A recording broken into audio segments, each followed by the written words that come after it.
Hey everyone, and welcome back to another video. In this video, I'm going to show you how to change your Slack status. Now, this video is going to be particularly useful for individuals who are using Slack for team communication. And let's say that you want to change your status on Slack so people know when you're away or available.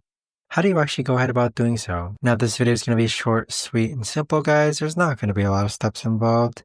Now, in order to do this, what you're first going to do is log on to Slack. Next, go ahead and click on your profile icon in the bottom left-hand corner. Now, this is where you could actually go ahead and update your status. So click on Update Status, and you can actually go ahead and indicate whether you're in a meeting, commuting, out sick, in a meeting, or their seasonal statuses as well. And with that right there, guys, is the best and easiest way that I know of to actually go ahead and change your status. Also, you can set yourself as active. If you guys know of a better, easier way to actually do this, let me know in the comments down below. I would love to know.